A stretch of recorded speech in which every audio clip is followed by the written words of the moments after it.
What's up guys, in this video I'm going to show you that how you can recover the Snapchat photos and videos from Snapchat. So let's jump into the video. What you have to do, first you have to open up the Snapchat app, then you have to go to your profile.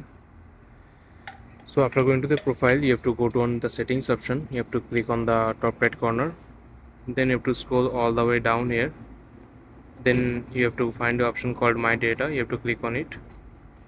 After that you have to scroll a little bit just like this, and you have to make sure that you are all of the options are turned on just like this, all of the boxes are check marked. So after making sure that, you have to click on next, then you have to check the time period that you want to see the backup of. I'm going to see the last week backup, that's why I'm clicking the last week. If you want to see the last month backup, you can select that.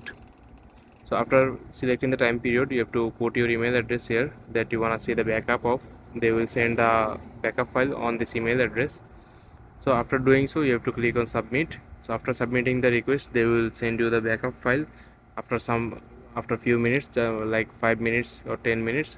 Then you can see the photos and videos from your Snapchat that you have deleted. So this is how you can see the recover the deleted photos and videos from your Snapchat on your mobile phone. So I hope you find this video helpful guys. Please leave a like on this video and subscribe my channel for more video like this. Peace.